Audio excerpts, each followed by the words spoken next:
La casita del molino había sido descrita a la señorita Marple como encantadora, y como suele ocurrir con las cosas descritas con ese calificativo, era un poco más pequeña y considerablemente más húmeda de lo que la palabra sugería. La ventana del salón daba a un tramo del río Windrush donde la corriente se había ralentizado hasta casi detenerse, y la cocina olía a las hierbas del inquilino anterior, romero, sobre todo, impregnado en la piedra del alféizar de una forma que ninguna limpieza lograba eliminar. A la señorita Marple no le importaba. El romero tenía sus connotaciones, y no todas eran desagradables. Dorotea estaba instalada en el sofá con una novela que no estaba leyendo y el aire apacible, aunque ligeramente irritable, de una mujer sana en plena convalecencia. Tenía 43 años y había heredado la buena complexión de su madre y la tendencia de su padre a restarle importancia a las cosas hasta que se convertían en crisis, razón por la cual la apendicitis había tardado hasta el último momento en manifestarse. Ahora estaba mejor, o casi. Se movía con cuidado y no lo decía. «Es un pueblo muy bonito», dijo, mientras la señorita Marple entraba del jardín con barro en sus zapatos de jardinería y la información de que había que podar el seto trasero antes del invierno. «Estoy segura de que sí», dijo la señorita Marple, que aún no se había formado una opinión al respecto. «La gente es encantadora. Hay un almuerzo dominical en la casa parroquial. La señora Asgood lo organiza todas las semanas. Al parecer, es un lugar muy abierto, con bastante gente. Seguro que querrá que te unas a nosotros». «Eso es muy amable». «No es precisamente amable», dijo Dorotea, acomodándose sobre los cojines. «Es minuciosa. Incluye a todos los que deberían ser incluidos. Hay una gran diferencia». La señorita Marple pensó que Dorotea, que no llevaba ni 2 semanas en el pueblo, había comprendido su esencia con considerable rapidez. No dijo nada y fue a cambiarse de zapatos. A la mañana siguiente, un jueves frío y despejado, recorrió el pueblo a pie, mientras las últimas castañas caían de los campos con la suave brisa. Brockhurst Parva se extendía a lo largo de una calle principal con 2 secundarias, la iglesia en el extremo norte y un pub llamado The Arrow en el sur. Entre ellas se encontraban la oficina de correos, junto con una pequeña tienda que vendía miel local y velas muy caras, 3 casitas recientemente renovadas con esmero, cuyas jardineras aún conservaban los últimos colores de la temporada, la casa parroquial, de piedra y bien conservada, con una puerta que necesitaba reparación en la bisagra, y Heron's Watch. Heron's Watch era la gran casa en Glebe Lane, apartada de la carretera tras un muro modesto. Era el tipo de casa que antaño había sido importante y ahora era simplemente sólida. Muros gruesos, ventanas pequeñas, un jardín que en algún momento había sido un proyecto y que ahora había alcanzado una madurez cuidada. Una luz estaba encendida en una habitación de la planta baja. Una mujer trabajaba junto a una ventana, revisando papeles. La señorita Marple no tenía por costumbre curiosear dentro de las casas ajenas. Siguió caminando. Pasó junto al monumento a los caídos en la guerra, 12 nombres de la Primera Guerra, 4 de la Segunda, que revelaban algo de la historia del pueblo que ninguna otra cosa podía contar con tanta eficacia. Pasó junto a una casita donde un perro grande yacía en el escalón de entrada bajo el tenue sol de octubre con la absoluta convicción de un perro al que nunca se le ha dicho que no. Dio la vuelta en The Arrow, que aún no estaba abierto. De regreso, se detuvo en la tienda del pueblo. La mujer que atendía tenía la autoridad contenida de alguien que había regentado un pequeño negocio sola durante muchos años y lo consideraba suficiente. Su nombre, según supo la señorita Marple, era la señora Plett. Ofrecía miel local a 2 precios, según lo local que se considerara. La señorita Marple compró la variedad más local. Durante la transacción, aprendió lo siguiente, que el reverendo Asgood era considerado perfectamente decente, aunque no precisamente inspirador, que su esposa, la señora Asgood, dirigía el pueblo como debía y que la gente lo decía con admiración, sin ninguna acritud, que la nueva mujer de Heron's Watch, la señora Finchcroft, llevaba allí solo 4 meses y no era antipática, aunque era del tipo de persona que hacía preguntas con más facilidad de la que las respondía, y que la compañera de la señora Finchcroft, Iris, la señora Plett no recordaba inmediatamente su apellido, era, si se quería su opinión sincera, exactamente lo que esa clase de mujer necesitaba. Capaz. Muy estable. Se notaba que había recibido la formación adecuada. La señorita Marple coincidió en que una buena formación era muy valiosa. Su hijastro la visita, dijo la señora Plett, con el tono de quien termina de pintar un cuadro. No con la suficiente frecuencia como para ser una persona muy dedicada, pero sí lo suficiente como para mostrar interés, si me entienden. La señorita Marple la siguió a la perfección. La invitación al almuerzo del domingo llegó el viernes por la mañana, entregada en mano en un sobre que claramente había sido usado antes y estaba del revés. Los Asgood no eran derrochadores. La señora Asgood había escrito con una letra que había adquirido desde muy joven y que nunca había cambiado, recta, uniforme, con un ligero aire de autoridad. Almuerzo a la 1. Varias personas que, según ella, a la señorita Marple le gustaría conocer. Nada formal, solo la reunión de siempre. Me incluye porque soy una visitante y tú te estás recuperando, dijo Dorotea, leyendo la nota por encima del hombro de la señorita Marple. Con esto quiero decir que estás convaleciente. Tendrá que haber hecho lo correcto por nosotras antes de que termine el mes. La haces parecer calculadora. La hago parecer organizada. Es calculadora, pero eso es diferente. No lo hace con mala intención. Dorotea le devolvió la nota. Yo me quedaré aquí leyendo fatal y tú me dirás cómo es todo el mundo. Simplemente disfrutaré del almuerzo, dijo la señorita Marple, algo que creyó completamente y que resultó ser cierto, durante aproximadamente 45 minutos. A finales de octubre, el jardín de la vicaría tenía ese aire de jardín que se había rendido con dignidad. Los bordes recortados, las rosas sujetas con estacas, las últimas dalias sucumbiendo finalmente a la helada y retiradas con lo que la señorita Marple imaginó que había sido una ceremonia por parte de la señora Asgood. Una mujer que organizaba sus almuerzos dominicales con esa generosidad organizada no habría dejado que las dalias se marchitaran. Las habría recogido en el momento oportuno. Como ya se ha mencionado, la puerta estaba recién engrasada. El reverendo Asgood la recibió en la puerta con la calidez de un hombre que había dado la bienvenida a muchísimas personas en ese pasillo durante 30 años y que había desarrollado un saludo sincero, aunque no específico. Era alto, ligeramente encorvado, con un rostro que probablemente había sido apuesto a los 30 y que ahora simplemente se mostraba cómodo. Le quitó el abrigo. Le dijo que le alegraba mucho que pudiera venir, que debían echar de menos a Dorotea, que esperaba que su recuperación progresara y que la sala de estar acababa de terminar. ¿Se había fijado en la vista de la torre de San Cuthbert desde el final del callejón? A él le resultaba muy reconfortante. La señorita Marple dijo que lo había notado y que le parecía muy bueno, y se refería a esto. La condujeron al salón, que era grande, frío en las esquinas, y en el que ya había 4 personas dispuestas con la naturalidad de quienes habían estado en esa habitación muchas veces antes. La señora Asgood estaba junto a la chimenea, que estaba encendida, pero, según la señorita Marple, no lo suficientemente cálida. Era una mujer menuda y de aspecto meticuloso, de unos 50 y tantos años, con manos muy limpias y una mirada que recorría la habitación como si estuviera realizando una auditoría silenciosa y continua. Saludó a la señorita Marple por su nombre, era evidente que había investigado un poco, y le dijo que esperaba que la cabaña le hubiera resultado cómoda, y que los inquilinos anteriores habían hecho algo desafortunado con el seto trasero, pero que uno de los hombres de la cooperativa agrícola se encargaría de ello antes de finales de noviembre si quería comentárselo a la persona adecuada, y que le daría el nombre. La señorita Marple le dio las gracias y sintió que comprendía la distinción que hacía Dorotea entre amabilidad y minuciosidad. Junto a la ventana estaba el coronel Meade, presentado como Alistair, aunque la señorita Marple no usó ese nombre de inmediato, un hombre alto de 69 años con la atenta quietud de quien está acostumbrado a observar el suelo más que el cielo. Sostenía su copa de jerez como quien hubiera preferido no sostener nada. Saludó con un buenos días, le preguntó si estaba cómoda y regresó a la ventana cuando ella le indicó que sí, lo cual le resultó muy agradable. Había cierto tipo de persona tranquila cuya compañía la señorita Marple encontraba reconfortante.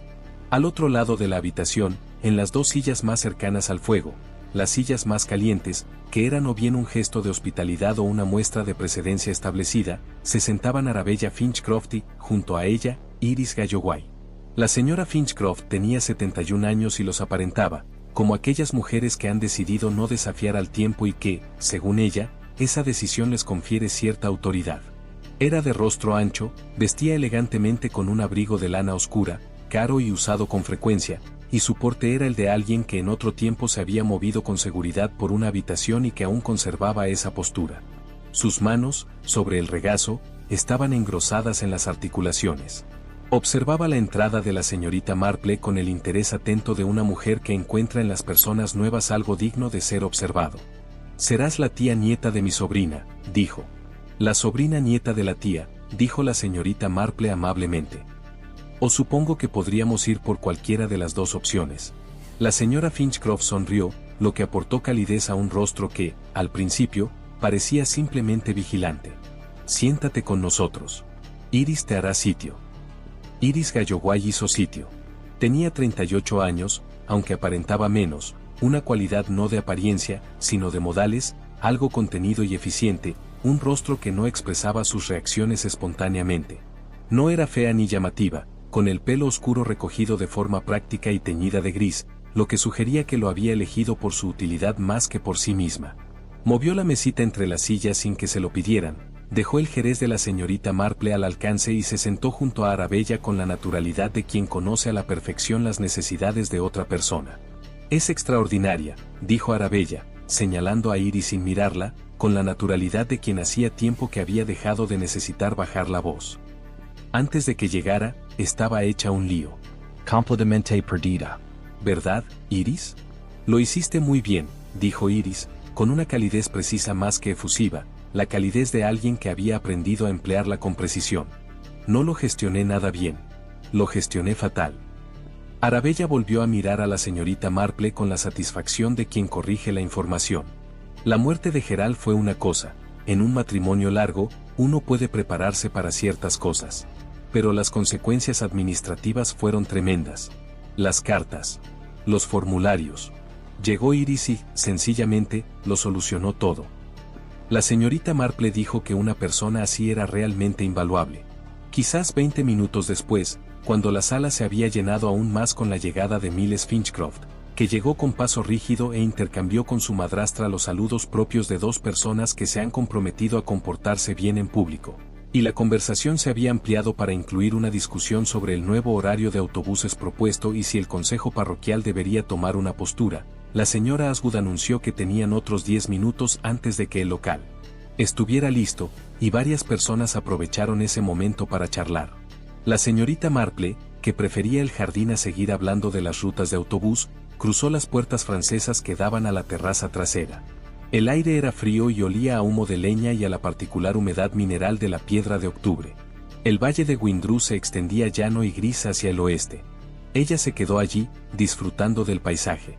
Las oyó antes de verlas, la voz de Arabella, más baja que en el interior, y luego la de Iris, aún más silenciosa. Estaban en el rincón más alejado del jardín, cerca del seto de Boy, de pie juntas, como suelen hacer las personas que disfrutan de esa intimidad. Iris sostenía un pequeño pastillero azul claro.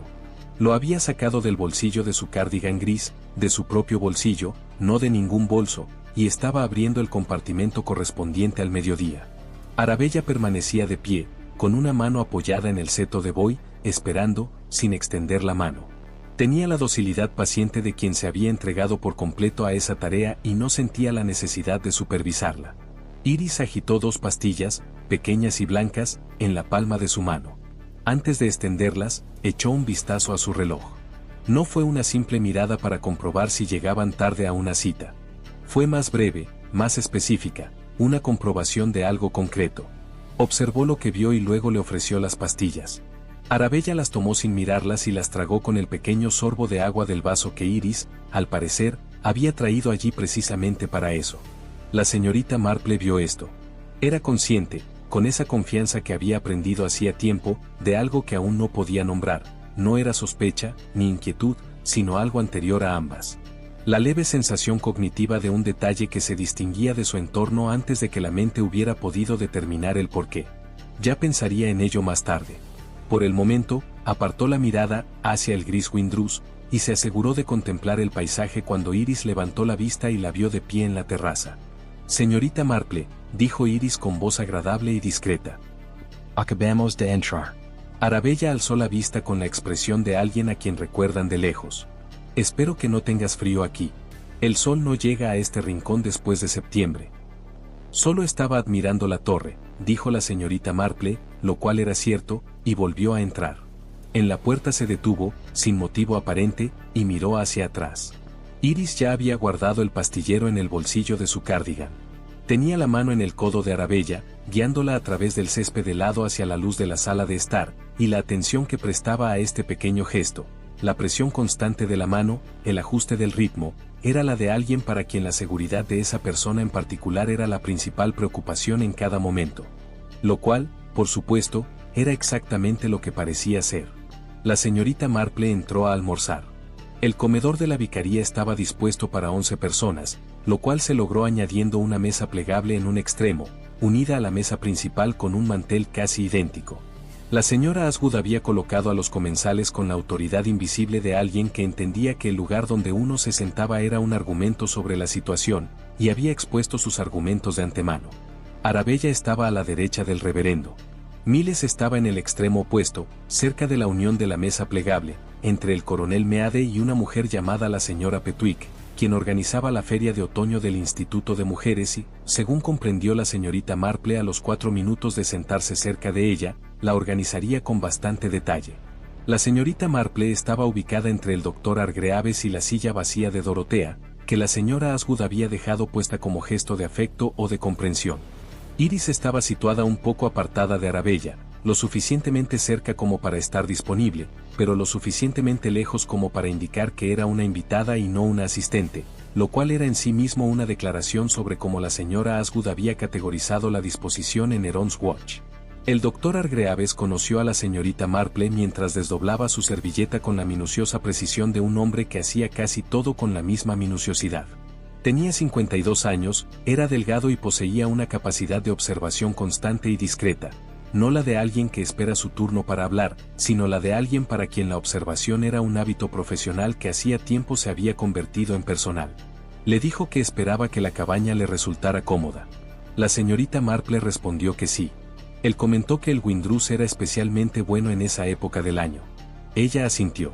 Así, dejaron claro que se llevarían bien, y llegó la sopa. La conversación en la mesa tenía la estructura típica de las charlas de pueblo, varios hilos argumentales simultáneos, interrumpidos periódicamente por el paso de objetos, que de vez en cuando se centraban en un solo tema cuando surgía algo suficientemente general o controvertido. Se repasaron las rutas de los autobuses y se dejaron de lado. La señora Petwick planteó la cuestión de la nueva ubicación de la feria de otoño y fue escuchada con la respetuosa atención debida a una persona cuya opinión sobre un tema era bien conocida. El reverendo Asgood ofrecía breves observaciones y tomaba su sopa con la serenidad de quien había aprendido a convivir en paz en medio del bullicio. La señorita Marple comía, escuchaba y observaba. Miles Finchcroft era de esos hombres atractivos que requieren cuidados, y últimamente los había recibido menos de lo habitual. Tenía ojeras que no eran del todo consecuencia del viaje desde Bristol, y comía con la eficiencia distraída de alguien cuyo apetito funcionaba independientemente de su atención.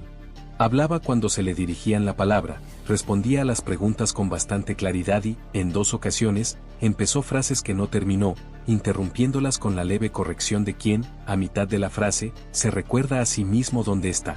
Su madrastra, sentada al otro lado de la mesa, se dirigió a él 2 veces durante el primer plato. En ambas ocasiones usó su nombre como quien ha aprendido que usar un nombre no es lo mismo que mostrar afecto, y él recibió ambas observaciones con una breve mirada de superioridad, como quien intenta controlar algo. Entre ellos, en la geometría social de la mesa, había una historia que la sala podía sentir sin poder leerla. La señorita Marple también lo sentía. Aún no estaba segura de lo que estaba leyendo. Fue durante el plato principal, una paletilla de cordero, muy buena, con chiribías asadas y una salsa que sugería que la señora Asgood había aprendido a cocinar de alguien que a su vez la había aprendido de otra persona y había conservado la enseñanza intacta, cuando el coronel Meade, que había permanecido en gran parte en silencio, dijo algo que hizo que la señorita Marple dejara el tenedor. Había estado hablando con Miles sobre arquitectura. Miles había diseñado, al parecer, un centro comunitario en Wiltshire que había recibido un premio menor, e hizo algún comentario sobre los materiales, sobre la dificultad de construir edificios nuevos en paisajes antiguos, y luego dijo que suponía que en el norte era diferente, donde la estética industrial se había convertido en una especie de patrimonio propio. ¿De dónde eres originaria?, preguntó, y la pregunta no iba dirigida a Miles, sino a Iris, que estaba sentada tranquilamente con su vaso de agua y un trozo de cordero a medio comer. Leeds, dijo Iris. Era la respuesta correcta. Llegó en el momento preciso, con la claridad y la naturalidad necesarias para recordarla. Pero antes de eso, hubo una pausa, de esas que la señorita Marple había aprendido a distinguir de la pausa del simple recuerdo durante muchos años. Era más breve que una vacilación y más larga que la nada, y tenía una textura particular, la textura de una selección en proceso. El coronel Meade asintió y volvió junto a su cordero. Al otro lado de la mesa, Arabella le preguntaba a la señora Asgood sobre el fondo para la restauración de la iglesia, con el interés concentrado de una donante importante, y la señora Asgood respondía con la cordialidad discreta de una mujer que recibe dinero con elegancia. La señorita Marple prestaba atención a la conversación y no miraba a Iris. Pero, con la mirada periférica, se percató de que el coronel había vuelto a mirar a Iris tras asentir con la cabeza. No fue una mirada larga ni sospechosa, sino la de un hombre que ha archivado algo sin un título claro. A la señorita Marple esto le pareció interesante. En realidad, escribo un poco, dijo Miles. Surgió del silencio que siguió a la partida de la señora Petwick para buscar algo en su abrigo, un folleto sobre la nueva ubicación de la feria, según se supo después, y cayó sobre la mesa con la ligera sorpresa de un comentario que se le había escapado en lugar de haber sido pronunciado. El doctor Hargreaves levantó la vista. El reverendo Asgood emitió un sonido alentador. Ficción, añadió Miles, lo que podría haber sido una aclaración o una disculpa. Nada, aún no está terminado. He estado investigando. Cogió su vaso de agua. Probablemente no sea nada. ¿Qué tipo de ficción?, preguntó el reverendo, con el interés benévolo de un hombre que lee novelas policíacas en vacaciones y las encuentra reparadoras. Supongo que es un thriller. Médico. He estado leyendo sobre. Se detuvo. Bajó la mirada hacia su plato. Es pronto, dijo. No vale la pena hablar de ello. Se produjo un breve silencio, del tipo que sigue al cierre silencioso de una puerta, y entonces la señora Petwick regresó con su folleto y la conversación se dirigió, agradecida, hacia ella. Durante esa breve escena, la señorita Marple no había mirado a Miles. Había estado observando a Iris, quien a su vez observaba a Miles, con una expresión de tal neutralidad que no comunicaba absolutamente nada, lo cual, a su manera, era su propia forma de comunicación. Miró su propio plato y pensó en ello. El postre era un buen crumble de manzana, y la conversación se había relajado, adquiriendo el tono más agradable que sigue a una comida casi consumida. El reverendo contaba una anécdota sobre una cuerda de campana que se había soltado durante la fiesta de la cosecha de 1987, con consecuencias considerables. La señora Petwick se reía. Incluso Miles se había suavizado un poco, aunque permanecía sentado con la cuchara girando en su tazón sin avanzar demasiado. Fue Arabella quien cambió la calidad de la habitación. Se había mostrado muy animada durante toda la comida, perspicaz, sociable y formulando preguntas cuyas respuestas ya intuía. Era, pensó la señorita Marple, el tipo de persona que enriquece una mesa, una presencia que algunas personas simplemente tienen y que no se puede inculcar. Pero en medio del relato del reverendo, dejó la cuchara. Un gesto muy sutil. Su mano permaneció sobre la mesa junto a ella, y se quedó inmóvil por un instante, como quien recibe información inesperada de su interior y la asimila. Entonces dijo, con toda tranquilidad, me pregunto si me podrían disculpar un momento. Y ella se puso de pie. Iris ya estaba a su lado, ya se estaba incorporando, con la premonición de alguien que lo había anticipado antes de que sucediera, y su color, que había sido bueno durante toda la comida, era ahora del particular blanco grisáceo de la piedra caliza de Oxfordshire. No pasa nada, dijo Arabella, mirando a la mesa, sin dirigirse a nadie en particular. Solo necesito un momento. E Iris la acompañó fuera de la habitación con una mano en el codo, el mismo gesto que en el jardín, la misma presión constante, el mismo ajuste de ritmo. La señorita Marple los vio marcharse. El reverendo había dejado de hablar. Alrededor de la mesa, el silencio particular de quienes aún no saben si alarmarse se había instalado sobre los cuencos de crumble, la rica salsa y la luz de la tarde que se filtraba por las ventanas de la vicaría. Duró 40 segundos. Entonces el doctor Hargreaves dejó la servilleta y se puso de pie. La sala de estar de Heron's Watch tenía el encanto de una habitación decorada por alguien que entendía la comodidad en teoría, cada silla colocada para conversar, cada lámpara orientada para leer. El efecto era de alguna manera más deliberado que simplemente agradable. La señorita Marple no vio esta habitación hasta el día siguiente. El domingo por la tarde solo vio el salón de la vicaría, que ya conocía, y que en los 40 minutos transcurridos desde el almuerzo, gracias a la particular alquimia de la urgencia, se había transformado en algo que nunca antes había sido del todo. una habitación donde se esperaba algo, y la espera no tenía un final definido. El doctor Hargreaves entró inmediatamente. La señora Asgood lo siguió con la tranquila autoridad de una mujer segura de sí misma, y durante varios minutos la puerta del salón permaneció cerrada. Los demás invitados realizaron los pequeños y nerviosos ajustes propios de quienes no saben si marcharse o quedarse, si su partida sería un gesto de amabilidad o una deserción, y que, por lo tanto, se encuentran suspendidos, como por gravedad, entre sus abrigos en el recibidor y las sillas que acaban de desocupar. Miles Finchcroft estaba de pie junto a la ventana. Daba la espalda a la habitación, con los brazos a los costados, y permanecía muy quieto, como quien ha elegido la quietud como estrategia en lugar de alcanzarla a través de la calma. El reverendo Asgood se movía entre los invitados restantes, murmurando palabras de consuelo.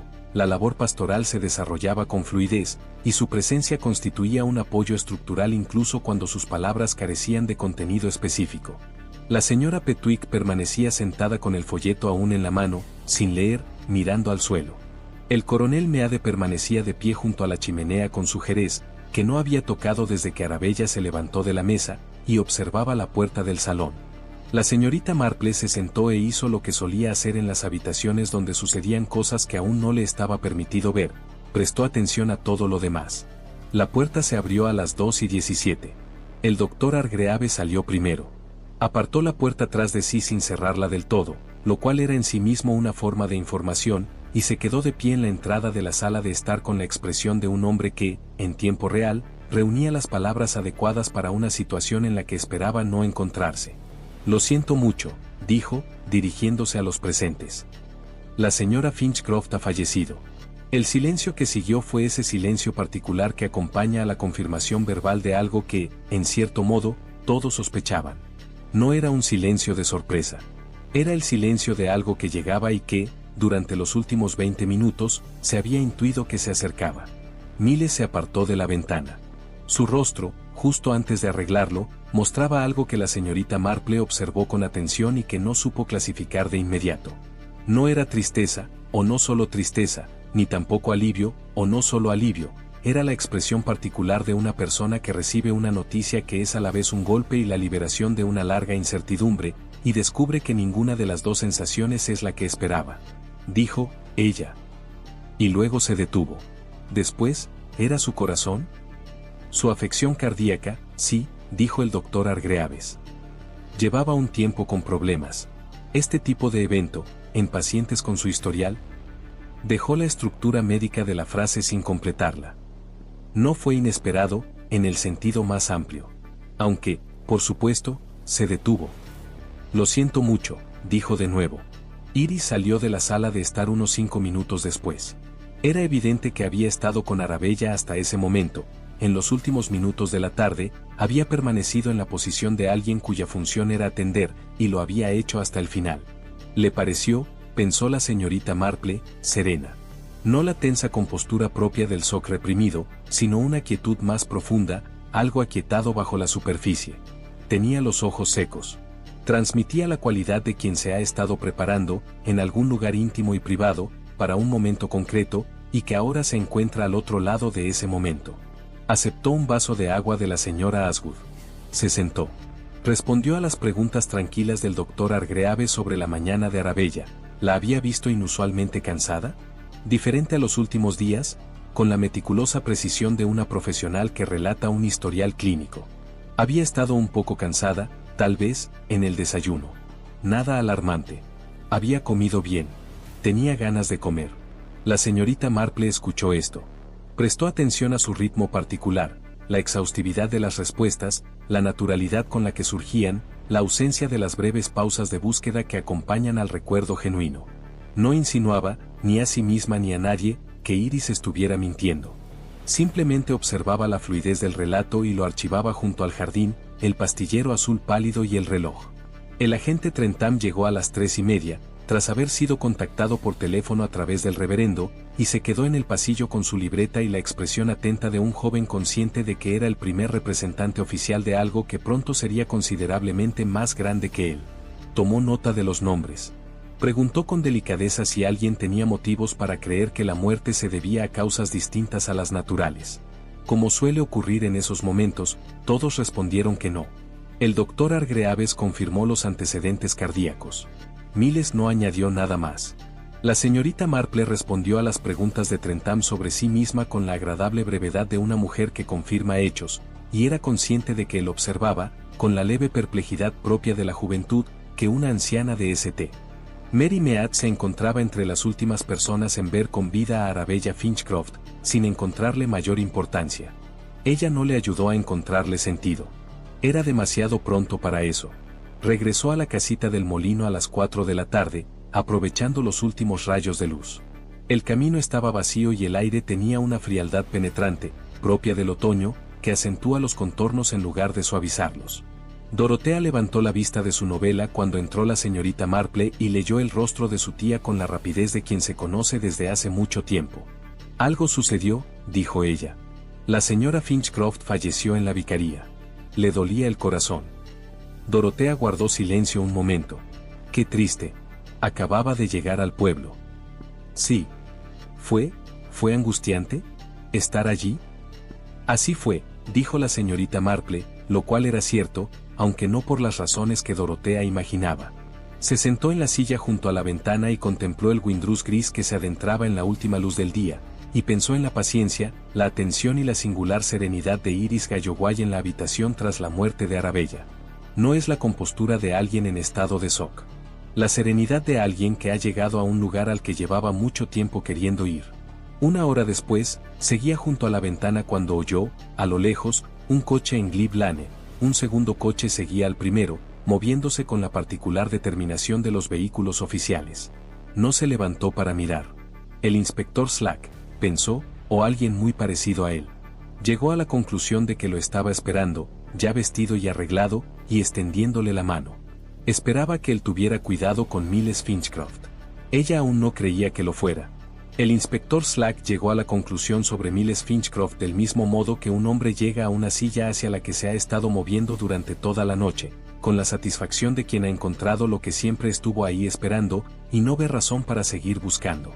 Era un hombre corpulento de 48 años, con el pelo gris muy corto y una seguridad en los procedimientos que no provenía de la certeza intelectual, sino de una larga experiencia en entornos que premiaban la decisión por encima de la precisión. No era tonto. Sin embargo, era un hombre que había aprendido que los casos con una estructura clara se resolvían con eficacia, y que esa eficacia era el criterio con el que sus superiores lo evaluaban. Por ello, había organizado sus instintos profesionales en consecuencia. La señorita Marple se reunió con él el lunes por la mañana, brevemente, en la vicaría, donde él estaba llevando a cabo lo que él denominó entrevistas preliminares, en un tono que sugería que eran algo más que eso. La señora Asgood había habilitado el pequeño estudio contiguo al pasillo para este propósito, y servía té a intervalos con la compostura de una mujer que había convertido cada ocasión social en un acto de gestión institucional y consideraba que ésta no era diferente en esencia, solo en gravedad. Slack reconoció a la señorita Marple como testigo con la distraída cortesía de quien revisa una lista. Le preguntó qué había observado en la mesa, y ella se lo contó: la comida, la conversación, la salida de Arabella de la habitación, la secuencia de los acontecimientos en el pasillo. Escribió con la rapidez de quien registra una confirmación en lugar de un descubrimiento. Cuando ella mencionó a Iris y el jardín, las pastillas, el pastillero, él lo anotó y dijo que el relato del acompañante sobre el régimen de medicación coincidía plenamente con los registros del doctor Hargreaves. Una mujer muy meticulosa, dijo. Llevaba registros excelentes. La señorita Marple coincidió en que parecía muy minuciosa. Fue el agente Trentham quien le planteó el argumento a Slack. Lo hizo con la ligera reticencia de un joven que no está seguro de si lo que ha oído es importante o simplemente incómodo, ofreciéndolo como quien ofrece algo en un mercadillo, sin estar del todo seguro de su valor. Según contó, el domingo por la mañana, aproximadamente a las 9:10, estaba pasando en bicicleta por Heron's Watch. La ventana del salón estaba abierta por arriba. Había oído voces alteradas, no las palabras exactas, o no todas, pero sí la voz de un hombre y la de una mujer, y la voz del hombre tenía ese tono agudo y penetrante de ira contenida, y había oído con bastante claridad la frase «te arrepentirás de esto», antes de que la ventana fuera descolgada desde el interior. Slack recibió esto con la expresión de un hombre al que le han entregado la última pieza de un rompecabezas que ya había completado en su cabeza. Le pidió a Trentham que lo redactara con todo detalle y lo envió. Luego se sentó un momento en el estudio del reverendo, con el té enfriándose y la mirada de alguien que confirmaba un acuerdo interno. Miles fue entrevistado en el mismo estudio esa tarde. La señorita Marple no estuvo presente, pero más tarde se enteró de lo sucedido por Dorotea, quien a su vez se lo había contado a la señora Plett en la tienda del pueblo, quien a su vez se lo había contado a la esposa del agente Trentham, que era prima segunda de la señora Plett y, en general, una persona de confianza. Miles había negado la discusión. Había dicho que él y su madrastra habían intercambiado algunas palabras el domingo por la mañana, sí, como solían hacer cuando él las visitaba, habían hablado sobre la finca, sobre una cuestión pendiente acerca de una propiedad en Bath, pero que no lo calificaría como una discusión, y que te arrepentirás de esto. No era una frase que él hubiera usado. El inspector Slack había presentado al agente Trentham. Miles había rectificado su relato. Había habido una discusión. Había sido sobre el testamento. Se había enterado recientemente, en las últimas 2 semanas, de que Arabella había modificado sus disposiciones testamentarias, cambios que le afectaban considerablemente, y se lo había comentado esa mañana. Admitió que se había enfadado un poco. Puede que haya usado la frase en cuestión. Según la esposa de Trentham, transmitida por la señora Plett a través de Dorotea, entonces parecía muy cansado y preguntó si lo estaban acusando de algo. Slack había dicho que simplemente estaba estableciendo los hechos. El libro sobre medicamentos para el corazón salió a la venta el martes por la mañana. Slack había solicitado que registraran el coche de Miles, el marco legal para ello era algo provisional, pero Miles había accedido, sospechaba la señorita Marple, porque un hombre que consiente parece transparente, y él era un hombre que había decidido que la transparencia era la mejor opción. Entre los atlas de carreteras, el jersey del asiento trasero y las tazas de café, había un libro de texto de medicina farmacología cardíaca, aplicaciones clínicas, tercera edición publicado en 2019. El nombre de Miles está escrito con bolígrafo azul en la contraportada. Slack llevó esto al estudio de la vicaría con la expresión de un hombre que ha encontrado algo que no esperaba del todo y está reajustando su certeza al alza. La señorita Marple, sentada en el pasillo con una taza del té de la señora Asgood y con una vista despejada de la puerta del estudio, observó la expresión de Slack al entrar y al salir 20 minutos después. Su expresión al entrar era de triunfo contenido. La de salir era la misma, con el pequeño añadido de una confianza renovada. Pensó en lo que Miles había dicho en la mesa el domingo, un poco de escritura, en realidad, médica, he estado haciendo investigación, y la forma en que se había retractado de ello, avergonzado de que algo privado hubiera quedado al descubierto. Ella pensó, el libro es una investigación para la novela. La frase te arrepentirás de esto. Era la ira de un hombre que acababa de ser desheredado en favor de una fundación benéfica. Ella pensó, Slack logrará que todas estas cosas encajen en una forma coherente y errónea. Fue el martes por la tarde, sentada en la casita del molino con el fuego encendido correctamente por primera vez y Dorotea admitiendo finalmente que estaba más cansada de lo que había dicho, cuando la señorita Marple se permitió considerar la posibilidad que se había estado gestando, paciente como una marea, desde el domingo por la tarde. No, Miles. La forma equivocada, la psicología equivocada. Miles Finchcroft era un hombre con problemas económicos que había pensado en algo pero no lo había hecho. Ella estaba tan segura de esto como de casi todo, es decir, bastante segura, pero no inflexible. Tenía el resentimiento de un hijastro que había sido sistemáticamente controlado y nunca amado, y la desesperación de un hombre que había pedido un préstamo a cambio de una promesa y la había visto incumplida. Era infeliz, estaba enojado y, sospechaba ella, era honesto a la manera particular y limitada de quienes están demasiado agotados por el ocultamiento como para mantenerlo. Iris Galloway era un caso apart. La señorita Marple había estado pensando en Iris desde el jardín, desde la vigilia, desde la serenidad que reinaba en la habitación tras la muerte de Arabella, esa cualidad particular de llegada, de tránsito consumado. Había estado pensando en la fluidez con la que Iris le contó todo al doctor Hargreaves, en la manera en que había atendido a Arabella con la dedicación de alguien para quien la condición de esa persona en particular era un proyecto, no una responsabilidad. Y ella había estado pensando en otra cosa. Algo que había estado rondando su cabeza desde el domingo por la noche, negándose a ser clasificado. Era la calidad de la devoción de Iris. En la experiencia de la señorita Marple, y fue una experiencia considerable, acumulada a lo largo de muchas décadas en St. Mary Mead y más allá, la devoción se manifestaba de diversas formas. Existía la devoción innata, propia de personas que simplemente nacieron así, que consideraban el cuidado de los demás su ocupación natural y se entregaban a ella sin reservas. También existía la devoción circunstancial, la que se forma cuando la vida de una persona se ha organizado en torno a un rol específico y se ha adaptado a él. Y luego estaba un tercer tipo.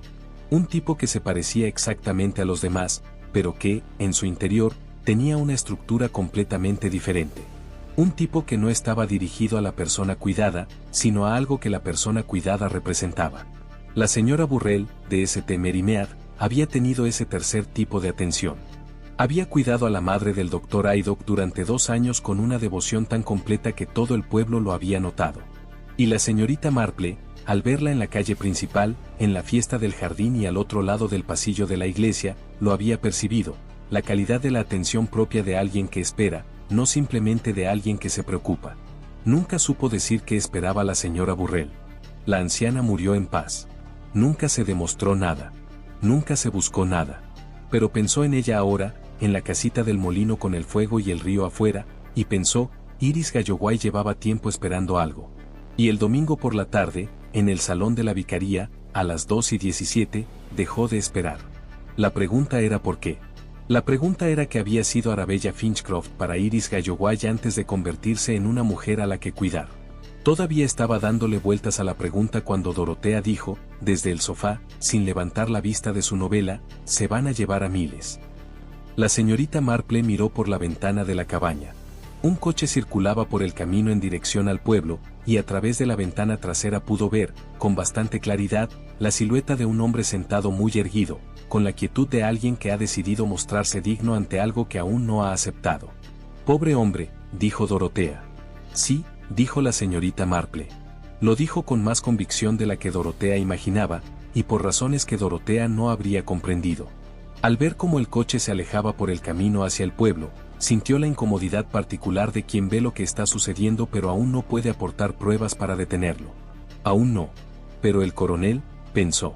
El coronel había mirado a Iris al otro lado de la mesa del comedor, y algo en esa mirada no había quedado claro. Ella lo visitaría mañana. Fue el miércoles por la mañana, con el endeble pretexto de devolver un libro. El libro era una breve historia del Valle de Brockhurst que el reverendo le había recomendado el lunes con el entusiasmo de quien presta libros que ya no necesita leer, y que la señorita Marple, de hecho, había leído la noche anterior con auténtico interés. La casa del coronel estaba en el mismo camino que la iglesia, y era completamente natural que pasara por allí, y completamente natural que se detuviera, y completamente natural que llamara a la puerta. A lo largo de muchos años, había descubierto que las secuencias de acontecimientos completamente naturales eran la forma más fiable de llegar a un lugar donde uno necesitaba estar. La casa se llamaba Granja Meade en el pueblo, aunque no había sido una granja en funcionamiento durante la vida del coronel, el terreno había pasado a la cooperativa en tiempos de su padre, y lo que quedaba era la propia casa de campo, un patio y medio acre de jardín con ese agradable desorden propio de un terreno que nadie se había decidido a jardinar ni a abandonar. Un olmo se había caído en algún momento de la última década y su tronco permanecía donde había caído, junto al borde del patio, funcionando ahora como una especie de muro bajo. La corteza había desaparecido hacía tiempo y la madera era de un gris plateado y muy lisa.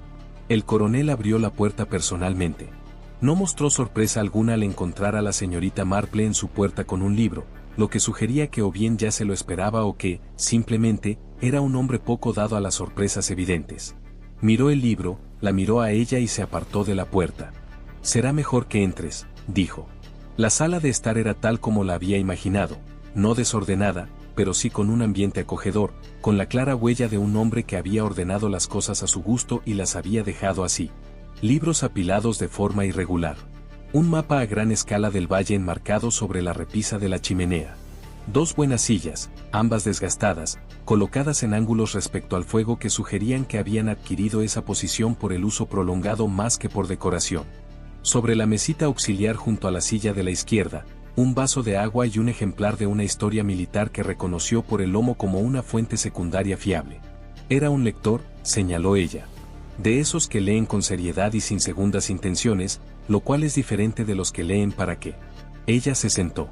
Él le sirvió un café, que tenía ese sabor característico del café preparado por alguien que lo había hecho de la misma manera durante 40 años y no veía razón para volver a plantearse la cuestión. Era fuerte y un poco demasiado caliente, y ella lo bebió con agrado. Hablaron durante varios minutos sobre la historia del Valle de Brockhurst. Él tenía opiniones específicas y bien fundamentadas sobre el capítulo relativo al periodo de cercamiento de tierras, y luego la conversación se interrumpió, como suele ocurrir cuando ambas partes son conscientes de que aún no se ha abordado el motivo de la visita. El coronel dejó su taza. Miró el fuego. Antes de ser Arabella Finchcroft, se llamaba Arabella Payne, dijo. Su primer matrimonio. Su apellido de soltera era Holroyd, se llamaba Arabella Holroyd, creo que era de algún lugar del sur de la región de Midlands. Se casó con un hombre llamado Douglas Payne en 1974. El matrimonio no duró. La señorita Marple no dijo nada. Esperó. Conocí a Douglas Payne, dijo el coronel, con el énfasis preciso de quien hace una distinción exacta. No muy bien.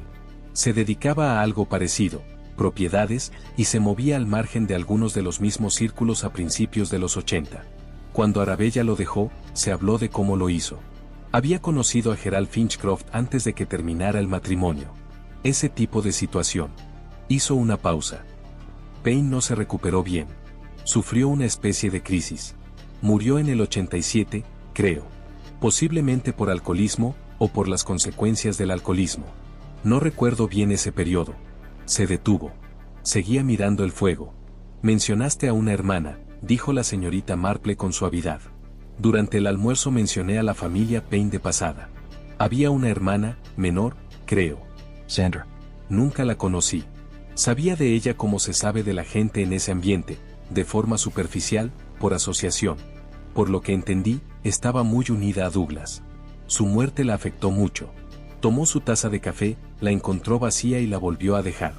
No sé qué fue de ella. Se quedó callado un momento y luego dijo, en un tono diferente, más grave, más pausado, Iris. La acompañante. Su acento no es de Leeds, señorita Marple.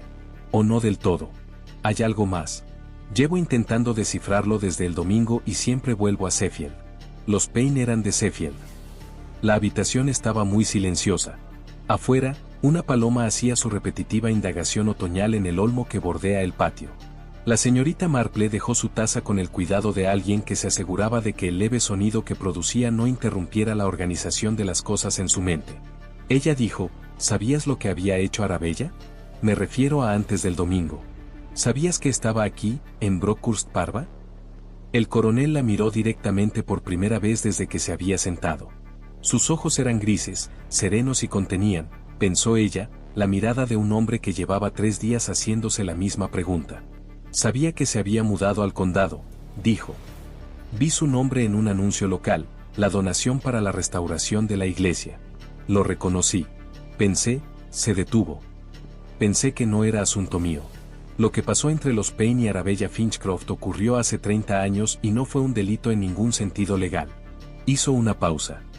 Dejó a un hombre. Los hombres se quedan. Simplemente no sobrevivió.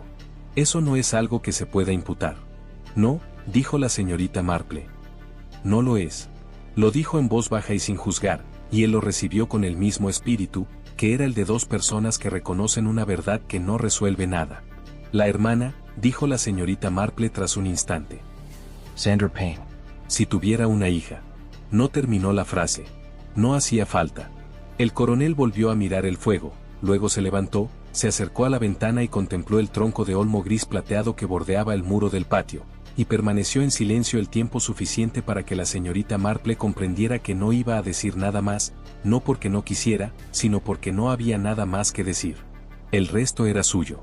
Regresó caminando lentamente por el sendero, no por cansancio, sino por esa particular cualidad de pensamiento que requería avanzar sin prisa, el tipo de pensamiento que necesitaba el suave ritmo físico de caminar, pero que se veía interrumpido por las exigencias sociales de ir rápido, de llegar a algún lugar. La operación aritmética era sencilla y devastadora. La hija de Sandra Payne, con acento de Leeds y raíces en Sheffield, era la voz de una mujer que había crecido en una ciudad y pasado los años suficientes en otra como para adquirir su esencia. 14 meses con Arabella, es decir, 14 meses que comenzaron aproximadamente 2 años después de la muerte de Gerald Finchcroft, momento en el que una mujer de 70 años, recientemente viuda, se encontraba, por primera vez en décadas, sola. localizable y necesitada precisamente del tipo de ayuda que una trayectoria cuidadosamente construida de cuidados y asistencia personal la convertía en la persona ideal para brindar. No fue impulsivo. No fue reactivo. Fue el acto de alguien que creció con una historia, la historia de una madre, contada con la intensidad de un dolor que no encuentra otra salida, y que decidió, en algún momento, y luego planeó, y luego esperó, y luego llegó. 14 meses después de llegar. Y luego un almuerzo dominical en la vicaría, a finales de octubre, con el valle poniéndose gris y las dalias ya marchitas, y un pastillero azul pálido en el bolsillo de un cardigan, y un reloj revisado antes de la dosis del mediodía. La señorita Marple se detuvo en el camino y miró la torre de St. Cuthbert's por encima del tejado, que el reverendo había dicho que le resultaba reconfortante, y pensó en lo que significaba cargar con una injusticia el tiempo suficiente como para que se convirtiera en algo estructural, parte de la arquitectura portante de una vida. Pensó en Sandra Payne, a quien nunca había conocido ni conocería, y en lo que debió haber significado criar a una hija en medio de ese dolor. Contar la historia tantas veces y con tanta convicción que la hija la hizo suya. Morir, tal vez, sin una resolución, y dejar ese asunto sin resolver a alguien que la amaba. Pensó en Iris en el jardín de la vicaría con el vaso de agua, las pastillas y la cuidadosa y pausada revisión del reloj, y pensó, esto no es locura, ni crueldad, ni simple avaricia. Es algo más antiguo y humano que todo eso, y eso no lo hace menos lo que es. Luego siguió caminando. Dorotea estaba sentada correctamente por primera vez en 4 días cuando entró la señorita Marple, con el rostro sonrojado, una taza de té preparada por ella misma y una mirada que sugería que había superado una etapa difícil. Parece que has estado pensando mucho, dijo ella. He estado devolviendo un libro, dijo la señorita Marple. Llevas 2 horas y media fuera. Tenía opiniones interesantes sobre el periodo de cercamiento de tierras. Dorotea la miró por un instante con la expresión de una mujer que decide si perseguir algo, y luego decide no hacerlo, lo cual, reflexionó la señorita Marple, era una de las mejores cualidades de Dorotea. Estoy mejor, dijo Dorotea. Mucho mejor, creo. Me alegro mucho, dijo la señorita Marple, se sentó, miró hacia el Windrush y dijo en voz muy baja, como si se dirigiera a sí misma más que a Dorotea. Creo que ya sé lo que pasó. Dorotea dejó su té. ¿Quién? La señorita Marple no respondió. Estaba pensando en el doctor Hargreaves, en una pregunta que debía hacerle sobre la digoxina, en un pastillero de color azul pálido y en si habría 2. Mañana, dijo. Creo que mañana. La consulta del doctor Hargreaves ocupaba la planta baja de una casa adosada victoriana en la callejuela este del pueblo, un edificio que había sido una vivienda particular y luego un despacho de abogados, y que ahora, en su tercera etapa, era una consulta médica de 2 habitaciones y una sala de espera que olía a esa particular combinación de moqueta institucional y radiadores viejos que la señorita Marple asociaba con las salas de espera en general y con la particularidad de la espera que se vivía en ellas. Llegó a las 9:30 de la mañana del jueves, sin cita previa, y le dio su nombre a la recepcionista, una joven de formidable eficiencia que manejaba el sistema de citas con la convicción de quien defiende un puesto de importancia estratégica. La señorita Marple dijo que no se encontraba mal, que no necesitaba una consulta médica y que le agradecería mucho al doctor Hargreaves 5 minutos de su tiempo para un asunto personal cuando tuviera un hueco libre. La recepcionista la miró con la mirada de alguien que calcula la perturbación relativa que supondría cumplir con la petición frente a negarse, y dijo que le preguntaría. El doctor Hargreaves salió 10 minutos después, entre paciente y paciente. Miró a la señorita Marple en la sala de espera con una expresión que ella reconoció, la de un hombre que ha estado esperando algo y no se siente del todo aliviado de que haya llegado. Señorita Marple, dijo. Pase. Su consultorio tenía la sobriedad funcional de un espacio utilizado con seriedad, sin adornos, sin fotografías personales, el escritorio despejado salvo por las notas del paciente actual y un bolígrafo colocado en paralelo al borde con la precisión minuciosa que ella ya asociaba con él. Señaló la silla frente al escritorio, se sentó en la suya y la miró con la misma atención contenida que ella había notado en la mesa del almuerzo. No estás aquí por tu salud, dijo. No, dijo la señorita Marple. Estoy aquí por Arabella Finchcroft. Se quedó callado un instante. Afuera, a través de la única ventana que daba al callejón, pasó una bicicleta, luego el sonido se desvaneció y la habitación quedó en silencio, como en las habitaciones donde algo está a punto de decirse y ya no se puede retractar. He estado pensando, dijo con cautela, en algunas de las mismas cosas en las que sospecho que usted también ha estado pensando. Su medicación, dijo la señorita Marple. Sus niveles de digoxina. Sí. Tomó el bolígrafo del escritorio y lo volvió a dejar. La digoxina es un fármaco con lo que llamamos un índice terapéutico estrecho. La diferencia entre una dosis beneficiosa y una tóxica no es grande. Los pacientes en tratamiento prolongado con digoxina requieren un control regular. El último análisis de sangre de Arabella fue hace 6 semanas. Sus niveles en ese momento estaban dentro del rango aceptable, un poco por encima, pero dentro del rango. Hizo una pausa. Desde el domingo me he estado preguntando si habrían estado dentro del rango el domingo por la mañana. ¿Y cuál es su respuesta? Mi respuesta es que no lo sé, y que no saberlo es una forma de información. Miró el escritorio. Un paciente cuyos niveles se mantienen cuidadosamente controlados no muere de arritmia cardíaca durante el almuerzo del domingo. Un paciente cuyos niveles se han descontrolado o se han elevado durante un periodo prolongado es más vulnerable. Mucho más vulnerable en situaciones de estrés, esfuerzo físico, una comida más copiosa de lo habitual o tensiones familiares. La señorita Marple preguntó, cuando la vio el domingo, después de que se desmayara, ¿qué observó? Guardó silencio por un instante. No era una pausa de reticencia, sino una pausa de precisión, un hombre que elige sus palabras con el cuidado de quien entiende que esas palabras importarán. La presentación clínica coincidía con una arritmia cardíaca secundaria a su condición preexistente, dijo. Eso fue lo que registré. Eso fue lo que creí en ese momento.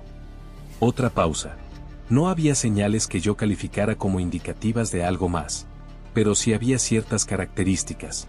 El ritmo específico del episodio, ciertos indicadores observables que, en su momento, clasifiqué como progresión avanzada de la enfermedad. Se detuvo. He estado revisando esa clasificación. ¿Por qué? Él la miró. Porque Iris Galloway llevaba un registro excelente de su medicación, como le dije al inspector Slack. Minucioso, detallado, con una precisión impecable. Y cuando revisé esos registros ayer por la noche, porque no podía dormir, porque volvía una y otra vez al domingo como quien regresa a una habitación para comprobar si dejó algo, noté que el horario de ciertas dosis durante las últimas 3 semanas era irregular, siguiendo un patrón que inicialmente interpreté como falta de adherencia al tratamiento. Pero ahora se lee de otra manera. Ahora me pregunto si la irregularidad fue deliberada. Si fue diseñada para producir inestabilidad, para mantener sus niveles oscilando en lugar de estables. Volvió a dejar la pluma con un pequeño sonido definitivo. La toxicidad por digoxina puede ser acumulativa. Si mantienes a un paciente fluctuando entre niveles justo suficientes y ligeramente por encima de lo suficiente durante varias semanas, creas un sistema bajo estrés. Y luego, en una mañana en particular, si le administraras una dosis que fuera elevada. No terminó la frase. No hacía falta. Quiero preguntarte algo, dijo la señorita Marple. Y quiero que pienses bien antes de responder, porque creo que eres un hombre prudente y que querrás darme la respuesta correcta, en lugar de la más cómoda. La miró fijamente. Continúa. Cuando usted trató a Arabella, durante estos 4 meses, ¿sospechó que algo no andaba bien? No un problema médico en el sentido habitual, sino algo que no iba bien en otro sentido. El silencio que siguió fue lo suficientemente largo como para que la señorita Marple pudiera observar sus manos, planas sobre el escritorio, el leve ajuste de su mandíbula y la cualidad de su quietud, que era la quietud de un hombre que sostiene algo en silencio, más que la de un hombre que está quieto de forma natural. Sospechaba, dijo finalmente, que dependía más de la medicación de lo que su enfermedad requería. Que se había vuelto pasiva respecto a su propio tratamiento, algo que, pensándolo bien, me pareció inusual para una mujer de su inteligencia y aplomo. Hizo una pausa. Pensé que podría ser consecuencia del duelo, de la muerte de Gerald. Algunos pacientes, al perder a la persona que se encargaba de su vida familiar, retroceden en su autocuidado. No es infrecuente. Pero te lo preguntabas. Me lo pregunté, dijo. 1 o 2 veces. No le di más importancia. Pronunció la última frase con la frialdad de un hombre que se juzga a sí mismo, y la señorita Marple no la suavizó, porque tenía razón y suavizarla habría sido una falta de respeto. Las muestras de sangre, dijo. Del domingo. ¿Están disponibles para un análisis más detallado? Sí, lo son. Se detuvo. Llamé ayer por la noche. Al servicio de patología del condado. Existe un procedimiento para solicitar análisis toxicológicos complementarios en casos de muerte súbita donde la certificación inicial la realizó el médico tratante. La miró. Ya he iniciado ese proceso. Bien, dijo la señorita Marple simplemente. Asintió una vez, con el gesto de un hombre que acepta algo que no puede deshacer y que ha decidido no intentar deshacer. Antes de irse, le preguntó por el pastillero. Lo describió, azul claro, pequeño, del tipo que se lleva en el bolsillo en lugar de en una bolsa. Le preguntó si Arabella tenía uno igual. Sí, lo hizo, dijo. Lo he visto en las citas. Lo traía de vez en cuando para confirmar las dosis. ¿Habría tenido solo uno? La miró con la expresión de un hombre que, en tiempo real, llega a una comprensión a la que no esperaba llegar en esa conversación. La mayoría de los pacientes tienen uno, dijo lentamente. Un organizador semanal. Algunos tienen uno de reserva, por ejemplo, si viajan. Hizo una pausa. Pero un cuidador que administra la medicación directamente, como Iris, podría usar un organizador aparte, para controlar las dosis antes de administrarlas. Así, el paciente no se automedica accidentalmente. Hizo otra pausa. O para que el paciente no sepa exactamente qué está recibiendo. Creo, dijo la señorita Marple, que si alguien buscara en la habitación de Arabella en Heron's Watch, en el lugar obvio, la mesita de noche, encontraría un organizador. Y creo que si alguien buscara con más detenimiento entre las pertenencias de Iris Galloway, podría encontrar otro. Se puso de pie, cogió su bolso y dijo, creo que el análisis toxicológico le confirmará lo que usted ya sabe, doctor Hargreaves. Usted no es responsable de lo sucedido. Pero tendrá que decir, llegado el momento, que sospechaba y cuando lo sospechó. Creo que ya lo sabe. Sí, dijo. Lo sé. Él cogió su teléfono mientras ella se dirigía hacia la puerta, y ella lo oyó empezar a marcar cuando salía al pasillo, un sonido tranquilo y deliberado, el sonido de un hombre haciendo lo que debería haber hecho antes y haciéndolo ahora con la particular seriedad de alguien que entiende exactamente lo que cuesta. De regreso, se detuvo en la tienda del pueblo. La señora Plett estaba atendiendo a un hombre que no reconoció, un granjero, a juzgar por su chaqueta, y la señorita Marple esperó, miró la miel en el estante y pensó en dos pastilleros, ambos de color azul claro, y en una pequeña libreta oscura con cierre elástico, y en una mujer que había llevado un registro con el cuidado de alguien que necesitaba, por sus propios motivos personales, saber exactamente qué había hecho y cuándo lo había hecho. Lo que importaba ahora era el cuaderno personal. Los registros que Iris llevaba profesionalmente mostrarían irregularidades, pero no intencionalidad. Un buen abogado defensor podría convertirlos en incumplimientos sin demasiada dificultad. Pero un registro privado, guardado no para beneficio de Arabella, sino para el de Iris, era diferente. Era el documento de alguien para quien la contabilidad era importante personalmente, es decir, el documento de alguien que había actuado con pleno conocimiento y deliberación, y que necesitaba saber que se estaba haciendo correctamente. Pensó, estará en algún lugar de su habitación en Heron's Watch. No estará escondida de forma elaborada, sino escondida como se esconden las cosas privadas, es decir, colocada entre otras cosas privadas y confiando en que la gente no rebusca en las pertenencias ajenas sin motivo. Ahora sí había un motivo. Pagó su miel, saludó a la señora Plett y regresó caminando por el sendero hacia la casita del molino bajo el tenue sol de noviembre, componiendo en su mente la conversación que tendría que tener con el agente Trentham, quien era un joven razonable, pensó, la escucharía. Si tenía cuidado con la forma en que planteaba las cosas y si no las presentaba como una certeza antes de que lo fueran, lo cual casi lo era. Casi. Mañana, pensó. Mañana iría a Heron's Watch. Se lo dijo al agente Trentham el jueves por la noche. Lo encontró al final de su turno, en la pequeña comisaría situada en las afueras del pueblo, y le contó lo que había llegado a comprender con la cautela y la mesura de quien sabe que solo la comunicación pausada será escuchada. No lo presentó como una conclusión, sino como una serie de observaciones que, en su opinión, merecían la debida atención antes de que la situación de Miles Finchcroft se volviera irreversible. El reloj, los dos organizadores, los registros de medicación y su irregularidad deliberada, la solicitud de análisis toxicológicos complementarios del Dr. Hargreaves y lo que el coronel Meade le había contado sobre Douglas Payne y su hermana Sandra, así como la particularidad del acento de Iris Galloway.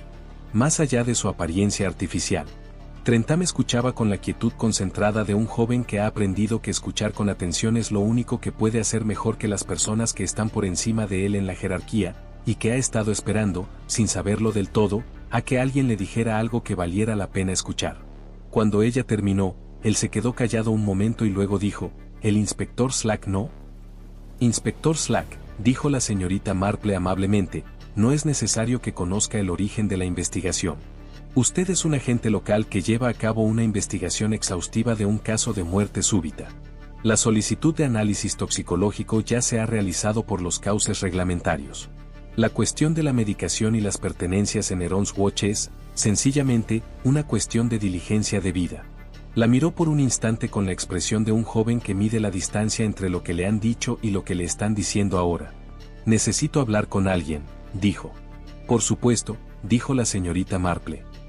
«Pero quizás antes de que el inspector Slack regrese mañana por la mañana». Él la comprendía. Ella podía ver cómo él la comprendía, tomaba su decisión y la aceptaba. Pensó que todo iba a salir bien, tanto como policía como en un sentido más amplio. Llegó a Heron's Watch a las 9 de la mañana del viernes. Trentham ya estaba allí, en el escalón, como quien llega temprano para establecerse antes de que las cosas se complicaran. Había hecho las llamadas necesarias la noche anterior. El análisis toxicológico complementario se había agilizado. El doctor Hargreaves había usado palabras que lo adelantaron. Los resultados preliminares, suficientes para los propósitos de la mañana, llegaron a las 7. Los niveles de digoxina en la sangre de Arabella en el momento de su muerte eran consistentes con una dosis significativamente superior a la prescrita. La redacción del patólogo fue cuidadosa y técnica y, en pocas palabras, equivalía a una confirmación. Trentham tenía a un colega en el coche al final del carril, lo que suponía el equilibrio adecuado entre presencia y discreción. Tocó al timbre. Iris abrió la puerta como quien lleva despierta un buen rato y espera, sin saber con exactitud cuándo, algo así. Iba vestida con sencillez, pantalones oscuros, una camisa clara. Llevaba el pelo recogido como siempre y su rostro tenía esa cualidad que la señorita Marple había observado desde el domingo, esa serenidad, esa sensación de estar al otro lado del umbral. Miró a Trentham, luego a la señorita Marple, y su expresión no cambió como suelen hacerlo las personas sorprendidas. Cambió de una manera más sutil, un leve reconocimiento, casi íntimo, que cruzó su rostro para luego recomponerse. «Será mejor que entres», dijo ella. La cocina estaba al fondo de la casa, con vistas al jardín, a los campos y al valle llano de Windrush. Estaba impecable y muy ordenada, y sobre la gran mesa había varias cajas de cartón en diferentes etapas de llenado, las pertenencias de Arabella, que se estaban clasificando con la serena precisión de quien está ultimando los detalles. Una pila de libros. Un chal doblado. Una vajilla fina cuidadosamente envuelta en papel de periódico. Iris había estado recogiendo las pertenencias de la mujer que había venido a dejar atrás, y lo hacía con la misma atención que había dedicado a todos los demás aspectos de los 14 meses anteriores. Trentham se disculpó, dijo que necesitaba ver algo arriba y preguntó si a ella le importaría. Iris dijo que no le importaba, y él se fue. La señorita Marple e Iris se quedaron solas en la cocina limpia, con las cajas y los campos más allá de la ventana, y el sonido del Windrush, distante y paciente. La señorita Marple se sentó a la mesa de la cocina sin ser invitada, como quien no es invitada y lo sabe. Iris permaneció de pie un instante y luego, con la simple decisión de quien acepta las cosas como vienen, se sentó frente a ella. Por un instante ninguno de los dos habló. Entonces la señorita Marple dijo, «Cuéntame sobre tu madre». No era lo que Iris esperaba. La señorita Marple había presenciado suficientes interrogatorios, formales e informales, oficiales y privados, como para saber que en esos momentos la gente espera acusaciones, la presentación de pruebas y el enfrentamiento procesal. Lo que no esperan es que les pregunten sobre aquello que realmente constituye el centro de todo. Iris la miró. Algo cambió en su rostro, no se rompió, no se desmoronó, sino que se abrió ligeramente, como una puerta que se abre cuando se levanta el pestillo en lugar de forzar la cerradura. Era una mujer muy infeliz, dijo Iris. Durante casi toda su vida. Desde más o menos 1981 en adelante. Una pausa. Quería muchísimo a mi tío Douglas. Era su hermano mayor. Lo admiraba en el sentido de que, se detuvo. Eran muy unidos. Era un hombre amable, según todos los testimonios. Era feliz, razonablemente feliz, antes de Arabella. Otra pausa, más larga. Después de que Arabella lo dejara, la forma en que lo hizo, no solo que lo dejara, sino la forma en que lo hizo, su salud se deterioró. Durante varios años. Mi madre lo presenció. Tenía 23 años cuando empezó y lo vio durante 6 años hasta que murió. Lo dijo sin ninguna entonación en particular, no de forma monótona, ni con el vaivén de una emoción fingida, sino con el recitativo constante de alguien que se ha contado esta historia a sí misma muchas veces y la ha desgastado con el tiempo. Tu madre te contó esta historia, dijo la señorita Marple. Me contó la historia, dijo Iris. Sí, a menudo. No como una lección, no deliberadamente como una instrucción. Simplemente no podía parar. Era el hecho que organizaba su vida, y no podía contenerlo, y salía a la luz. Sobre todo por las noches. Cuando estaba cansada. Miró sus manos sobre la mesa. Murió en 2016. De cáncer. Tenía 62 años. Hizo una breve pausa. Nunca supo que yo había encontrado a Arabella. Nunca supo nada de esto. Quiero dejarlo bien claro. Lo entiendo, dijo la señorita Marple. No quiero que parezca que ella me dio instrucciones. No lo hizo. No habría querido. Iris se detuvo. Miró por la ventana hacia los campos. No estoy segura de lo que habría querido. Creo que habría querido que alguien reconociera que lo que hizo Arabella tuvo consecuencias. Eso es todo. Creo que habría querido reconocimiento. Hizo una pausa. Eso no es lo que yo le di. Lo que le di fue diferente. Sí, dijo la señorita Marple. Así fue. Lo dijo sin dureza y sin absolución, que era el único registro honesto posible, e Iris lo recibió con ese espíritu, asintiendo levemente una vez, el gesto de alguien que acepta una afirmación veraz. En la planta de arriba, la señorita Marple podía oír a Trentham moverse con cuidado por la que debía de ser la habitación de Iris, los leves sonidos de una búsqueda metódica, cajones que se abrían y cerraban, el silencio particular que sigue al hallazgo de algo importante. Ninguno de los dos se percató de los sonidos. El cuaderno, dijo la señorita Marple. En la mesita de noche, dijo Iris. Debajo de la pastilla para dormir. No la escondí mucho. Una breve pausa. Necesitaba saber que lo había hecho bien. Que había recibido lo que yo había calculado. No soy una persona descuidada. No, dijo la señorita Marple. No lo eres. La taquigrafía es mía. No es complicada. Puedo explicársela a quien la necesite. Lo dijo con la misma precisión profesional con la que le había explicado la medicación de Arabella al doctor Hargreaves el domingo por la tarde. La competencia de alguien para quien hacer las cosas correctamente es inseparable del hecho mismo de hacerlas. La señorita Marple la miró al otro lado de la mesa, a esa mujer cuidadosa, inteligente y arruinada, y pensó en Sandra Payne en una casa de Sheffield contando una historia que no podía dejar de contar, y en una hija absorbiéndola como los niños absorben las cosas que se les cuentan con más frecuencia y con mayor convicción, es decir, completamente, es decir, integrándolas en la estructura de su propia persona. Pensó en lo que significaba que Iris hubiera conservado el cuaderno. No solo los registros profesionales, que, por muy oscuros que fueran, cumplían una función práctica. El cuaderno personal tenía una función completamente distinta. Era el registro de algo hecho deliberadamente y con pleno conocimiento, guardado porque ese conocimiento debía existir en algún lugar fuera de su propia memoria. Porque algo presenciado solo por uno mismo no es, en cierto modo, esencialmente humano, del todo real. El cuaderno era la forma en que Iris reconocía, para sí misma, que aquello era real. ¿No parecía justo?, dijo Iris. Lo preguntó de forma sencilla y directa, mirando a la señorita Marple al otro lado de las cajas de cartón, el chal doblado y la porcelana envuelta, con la expresión de alguien que realmente quiere la respuesta, que ha estado viviendo dentro de la pregunta el tiempo suficiente como para que una respuesta honesta desde fuera signifique algo. La señorita Marple guardó silencio por un momento.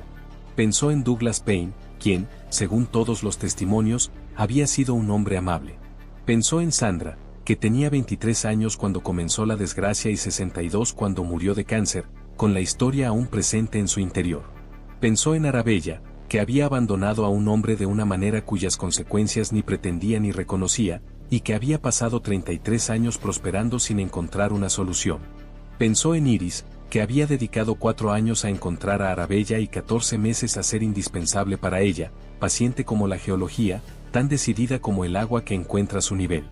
Pensó en la justicia, Una palabra con un significado legal preciso y aproximadamente otros 40 significados que la ley no contemplaba. «¿Eso te pareció?», dijo la señorita Marple por fin. «Lo entiendo. Y creo que no te equivocas al pensar que Arabella causó daño, un daño real y duradero, y que ese daño nunca fue reparado, y que el mundo siguió su curso sin exigirle que respondiera por ello». Hizo una pausa. «Pero la justicia tiene formas particulares, y esas formas existen no porque sean perfectas, sino porque la alternativa, que cada persona decida lo que se debe y lo cobre a su manera, produce algo peor que las injusticias que corrige. Lo que has hecho es una forma de rendición de cuentas. Hay otra forma esperando, y lo sabes». Iris la miró fijamente durante un largo rato. Algo en su rostro permanecía muy quieto, y luego se movió, y lo que se movió a través de él no fue precisamente alivio, sino algo cercano al alivio, la liberación específica de una persona que ha estado cargando un peso cuya forma había dejado de sentir por haberlo cargado durante tanto tiempo, y que siente que se levanta, finalmente, en el momento de soltarlo. Ella se puso de pie. Se dirigió a la puerta de la cocina que daba al patio y la abrió.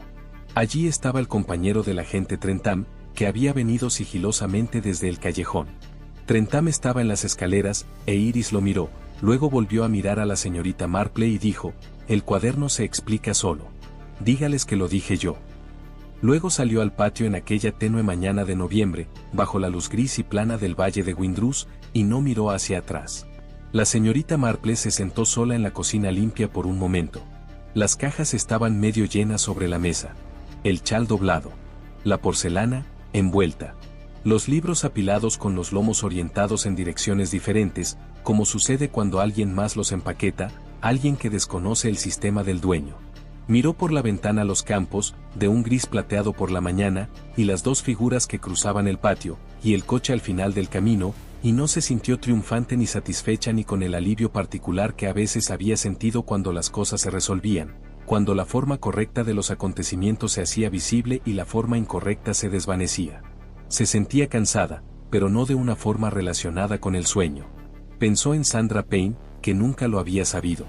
Pensó en el cuaderno que Trentham tenía en manos arriba, aquel pequeño objeto oscuro con cierre elástico, el registro privado de cada paso cuidadoso y deliberado, guardado no como prueba sino como testimonio de la realidad, el más humano de todos los impulsos de Iris y el que, al final, la había destruido. Pensó en Douglas Payne, que al parecer había sido amable.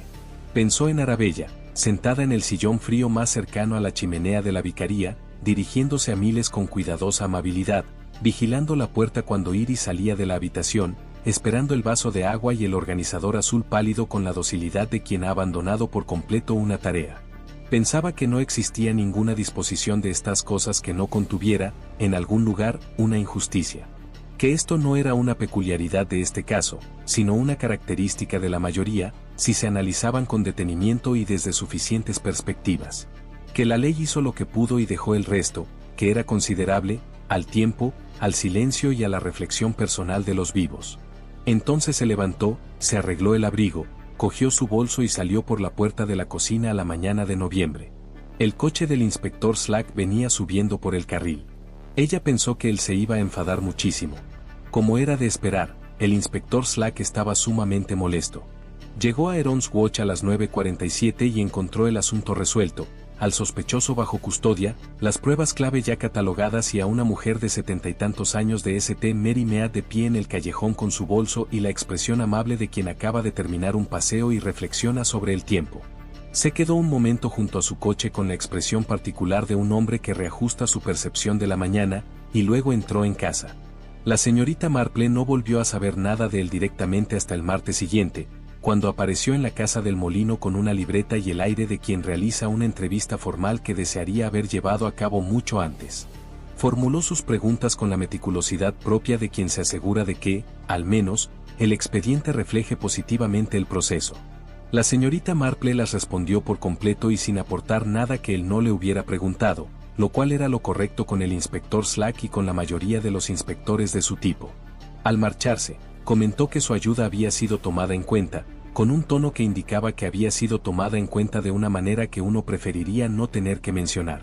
Dorotea, que observaba desde el sofá, dijo: «No le caes muy bien». «No le gusta la situación», dijo la señorita Marple. Yo soy simplemente su rasgo más visible. Miles Finchcroft fue puesto en libertad el viernes por la tarde, unas horas después del arresto de Iris, con la brevedad procesal propia de alguien cuyas molestias el sistema reconoció sin disculparse del todo. Regresó a Bristol sin detenerse en el pueblo, lo que la señorita Marple consideró probablemente la decisión correcta para él y, sin duda, para el pueblo, que ya había sufrido bastante en una semana sin la complejidad añadida de un hombre acusado injustamente lidiando con sus sentimientos en público. Ella supo de él después, a través de Dorotea, quien se enteró por la señora Plett, quien a su vez se enteró por los canales habituales. Había regresado a su bufete en Bristol. Hasta donde se sabía, no había terminado la novela, ni retomado su escritura, ni hablado de ella. Las 30.000 libras seguían siendo un asunto privado entre él y la herencia, que ahora estaba en manos de abogados que analizaban las consecuencias del último testamento de Arabella, aquel que destinaba la suma principal a la fundación benéfica. Estuvo 2 días sentado en una sala de interrogatorios policiales, convencido de que lo acusaban de algo que había considerado pero no había hecho, y esa experiencia en particular, la cercanía entre lo que había pensado y lo que otra persona había llevado a cabo, no era algo que pudiera guardarse en un cajón. Lo acompañaría siempre. La llevaría consigo de la forma en que se llevan las cosas irresolubles, es decir, siempre. En las semanas posteriores, la señorita Marple pensó en él a veces. No sentía lástima por él, exactamente.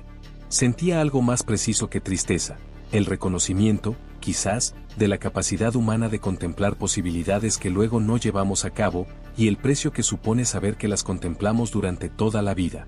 El doctor Hargreaves presentó su informe complementario completo al servicio de patología del condado y al forense el lunes siguiente a la detención. El informe era exhaustivo, técnicamente preciso y contenía en sus párrafos finales una sección de reflexión profesional, un relato minucioso de lo que había observado, lo que había sospechado y lo que no había investigado. Según comprendió la señorita Marple al oír hablar de ello por Trentham, esto no era un requisito del procedimiento formal, pero se incluyó de todos modos. Dejó su puesto temporal en Brockhurst Parva 2 semanas después, antes de que finalizara el plazo previsto de 6 meses. Un cartel en la ventana de la consulta indicaba que el doctor Finbury lo cubriría hasta que se nombrara a un médico permanente. La señora Plett había oído que Hargreaves había regresado a Bath. La señorita Marple pensó en él con esa cualidad particular de reflexión que reservaba para quienes habían sabido algo y guardado silencio, y que luego, cuando el precio del silencio se hizo evidente, lo pagaron íntegramente y sin excusa. No era un mal hombre. Había sido un hombre precavido, pero equivocado, preocupado más por su propia posición que por la seguridad de su paciente, un error que no requería malicia y cuya ausencia no lo atenuaba. Esperaba que estuviera bien en Bath. Pensaba que probablemente lo estaría con el tiempo, como suele suceder con las personas fundamentalmente decentes que, a pesar de haber hecho algo a sabiendas de que estaba mal, acaban encontrando la manera de seguir adelante, lo cual no es lo mismo que encontrar la manera de olvidar. El fideicomiso benéfico que iba a recibir la mayor parte del patrimonio de Arabella se llamaba Fundación Educativa Finchcroft, el nombre de Gerald, el dinero de Gerald, redirigido por una viuda que, en sus últimos meses, había sido guiada hacia la filantropía por un compañero cuyo verdadero interés no radicaba en los beneficiarios de la fundación, sino en asegurarse de que Miles Finchcroft no recibiera nada. La ironía no pasó desapercibida para la señorita Marple. Arabella, quien durante toda su vida había sabido aprovechar las situaciones a su favor, en sus últimos meses había sido manipulada a sí misma, la habían conducido hacia una generosidad a la que no había llegado por sí sola, hacia una versión de sí misma más admirable en público que la original en privado. El pueblo la apreciaba, incluso después de muerta, por la donación. La donación había sido idea de Iris. Había algo en todo esto que la señorita Marple no lograba resolver del todo a su entera satisfacción, la cuestión de si un buen acto realizado por motivos equivocados seguía siendo un buen acto, y si los estudiantes que se beneficiarían de la Fundación Finchcroft estarían mejor o peor informados sobre sus orígenes. Concluyó, sin mucha convicción, que estarían mejor si no lo supieran, que esta conclusión probablemente era correcta y, sin duda, conveniente, y que tendría que aceptar la diferencia entre ambas cosas. Iris Galloway fue acusada el viernes y puesta en prisión preventiva. La acusación formal fue asesinato, tal como lo había previsto la señorita Marple. El mecanismo fue la digoxina, el análisis toxicológico fue claro, el cuaderno lo reveló explícitamente, e Iris misma, en su declaración inicial ante la policía del condado, no negó los hechos esenciales. Los explicó con considerable detalle y precisión, comenzando con su madre y terminando en la cocina de Heron's Watch una mañana de viernes de noviembre. La declaración, según le contó Trentham a la señorita Marple cuando ella le preguntó directamente al respecto, era diferente a cualquier otra que hubiera escuchado en su relativamente breve experiencia profesional. No parecía una confesión en el sentido común, ni arrepentida ni desafiante, ni pidiendo comprensión ni rechazándola. Según dijo, buscando las palabras adecuadas, parecía un informe. Un relato muy detallado y minucioso de un proyecto que se había completado según lo previsto. La señorita Marple pensó en esto durante el viaje de regreso a St. Mary Mead, en el asiento del copiloto del coche de Dorotea, mientras el paisaje rural de Oxfordshire desfilaba bajo la gris luz de noviembre, los campos llanos, los setos desnudos, los pueblos de piedra caliza que aparecían y desaparecían con esa cualidad particular de haber estado allí durante mucho tiempo y de tener la intención de continuar. Un proyecto finalizado según lo previsto. Sí, eso fue exactamente lo que fue, y precisamente eso lo convirtió en lo que fue, no un crimen pasional, ni un crimen de oportunidad, ni un crimen de desesperación, sino un crimen de intención prolongada, deliberada y plenamente consciente, gestado durante años y ejecutado con esmero. Ese esmero, paradójicamente, fue lo que lo hizo más terrible. Los crímenes impulsivos eran comprensibles de una manera que este no lo era, o no de la misma manera, eran humanos en el sentido común de la palabra, susceptibles a las explicaciones habituales. Esto requería un tipo de comprensión diferente. Una que no absolviera ni simplemente condenara, sino que se situara, incómodamente, en el espacio intermedio. «Estás muy callada», dijo Dorotea. «Estoy pensando». «Llevas 4 días pensando». «He tenido mucho en qué pensar». Dorotea condujo en silencio por un momento. La carretera serpenteaba por un pueblo que la señorita Marple desconocía, un pub, una iglesia, un buzón, la piedra caliza gris bajo el cielo gris. Entonces dijo, ¿lo sabías? ¿Antes del coronel? ¿Lo sabías antes de eso? La señorita Marple lo consideró con sinceridad. Sospechaba algo. No sabía qué forma tomaría. El coronel me dio la forma. Y entonces lo supiste. Y entonces lo supe. Dorotea volvió a guardar silencio. Luego, ¿es extraño? ¿Saberlo y tener que esperar antes de poder hacer algo al respecto? La señorita Marple pensó en la casita del molino, en el Windrush y en el fuego por las tardes, y en sentarse junto a la ventana a ver el coche del inspector Slack avanzar por el camino con Miles Finchcroft sentado erguido en el asiento trasero, y en todas las horas que transcurrieron entre el saber y el poder actuar, durante las cuales el conocimiento simplemente tuvo que ser llevado consigo, con paciencia y en privado, esperando el momento en que pudiera convertirse en algo distinto a sí mismo. No es cómodo, dijo, pero es necesario. Las cosas que se hacen con demasiada prisa, sin la preparación suficiente, tienden a fracasar por el peso de la precipitación. Hay que esperar el momento oportuno, confiar en que llegará y estar preparado para cuando llegue. Hizo una pausa, contemplando las formaciones de piedra caliza que pasaban ante sus ojos. En realidad, se parece bastante a Iris, dijo en voz baja. En ese sentido, Dorothea Lamoureux. Es un pensamiento oscuro, tía Jane. Sí, dijo la señorita Marple. Lo es. No se disculpó por ello. Era cierto, y la precisión, según su experiencia, valía más que la comodidad, incluso cuando, sobre todo cuando, lo cierto era oscuro. Se detuvieron a tomar el té en un pueblo a las afueras de Burford, en una tetería que llevaba funcionando como tal desde que el pueblo tenía memoria y que no daba señales de querer cambiar su estatus. El té era fuerte y los bollos estaban perfectos, sencillos, sin pretensiones, simplemente lo que debían ser. Dorotea se comió 2 bollos y declaró que se encontraba bien por primera vez desde octubre, y la señorita Marple se tomó su té y coincidió en que lo parecía, lo cual era cierto. ¿Pensarás en ellos?, preguntó Dorotea. Después, quiero decir, cuando estés en casa. La señorita Marple lo pensó. Pensaría en Iris, lo sabía, en esa particular serenidad, en el proyecto terminado, en el peso liberado. Pensaría si lo que Iris había sentido en la cocina aquella mañana, al salir al patio gris de noviembre, se había parecido en algo a la paz, o si la paz no estaba a su alcance, si lo que había hecho había consumido, al hacerlo, la capacidad misma de sentir aquello por lo que, en cierto modo, había estado trabajando. Pensaba en Sandra Payne, que había contado una historia que no podía dejar de contar, y en la hija que la había asimilado, y en la cuestión de que transmitimos a las personas que nos aman sin querer transmitirlo, y si el amor es siempre un regalo o si, a veces, puede ser una carga que imponemos a alguien sin darnos cuenta. Pensaba en el coronel Meade, que llevaba años sabiendo algo y no había dicho nada, y en el doctor Hargreaves, que llevaba meses sospechando algo y no había dicho nada, y en el reverendo Asgood, que había mirado a su pueblo y visto lo que le resultaba cómodo ver, y en la señora Asgood, que había visto con claridad pero se había fijado principalmente en sus propios planes. Pensaba en Arabella, que había causado un daño real, había vivido una vida plena y había muerto un domingo en la silla de otra persona, y en Douglas Payne, que al parecer había sido amable y no había sobrevivido. Y pensaba en la señora Burrell, como siempre lo hacía, la señora Burrell en la calle principal, la señora Burrell en la fiesta del jardín, la señora Burrell con su atenta espera, sus 2 años de cuidados dedicados, la anciana que había muerto en paz y la nada que jamás se demostró. Se preguntaba, como se había preguntado durante 40 años, que había estado esperando la señora Burrell, si lo había encontrado y cuánto le había costado. Sí, dijo la señorita Marple. Pensaré en ellos.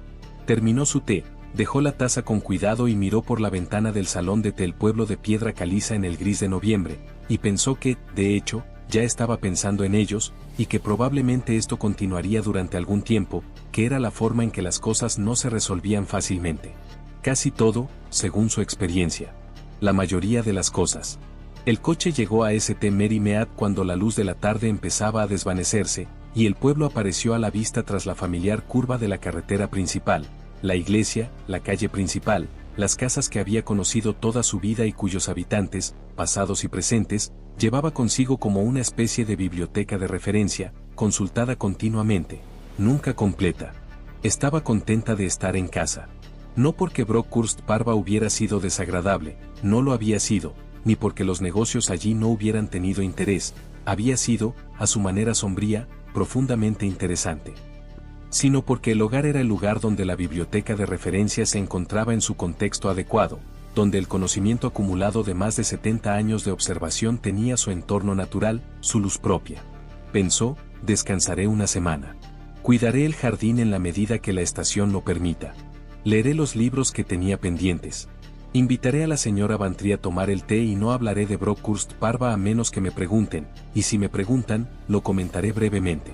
Dorotea detuvo el coche en la puerta, llevó el bolso de la señorita Marple hasta la entrada, la besó y se marchó. La señorita Marple se quedó un instante en la penumbra del principio, frente a la puerta de su casa, con la llave en la mano y rodeada del aroma de su propio jardín, las últimas rosas del año, la piedra fría, esa particular cualidad terrosa de un jardín que se prepara para el invierno. Pensó, por última vez, en Iris Galloway caminando por el patio de Heron's Watch hacia la gris mañana de noviembre, y en la pregunta que le había hecho, ¿no parecía justo?, y sobre la respuesta que había dado la señorita Marple, que había sido cierta, pero insuficiente, y lo mejor que la honestidad podía ofrecer. Luego metió la llave en la cerradura, entró, puso la tetera al fuego y no volvió a pensar en ello en toda la noche. El pueblo de Brockhurst Parva eligió a una nueva presidenta del comité para la feria de otoño de la primavera siguiente. El puesto lo ocupó la señora Asgood, quien lo había estado desempeñando informalmente durante años y no encontró diferencias prácticas con el nombramiento formal. El fondo para la restauración de la iglesia fue auditado completamente en enero, a sugerencia de la propia señora Asgood, y se comprobó que estaba en orden, ya que la irregularidad anterior se había corregido discretamente semanas antes. Nadie indagó más sobre el asunto, que era como la señora Asgood siempre había entendido que se manejaban estas cosas. Miles Finchcroft no recibió nada de la herencia. No impugnó el testamento. La Fundación Educativa Finchcroft otorgó sus primeros premios el otoño siguiente. El doctor Hargreaves volvió a ejercer la medicina general en Bath. Según todos los testimonios posteriores, se convirtió en un médico excepcionalmente atento. El puesto de médica suplente en Brockhurst Parva fue cubierto finalmente por una joven de Cheltenham a quien le pareció un pueblo muy agradable y a los pacientes, en general, personas sencillas. Tal y como le habían prometido, un hombre de la cooperativa agrícola se encargó del seto trasero de la señorita Marple a finales de noviembre. Ella no consideró necesario mencionar cómo había sabido de él.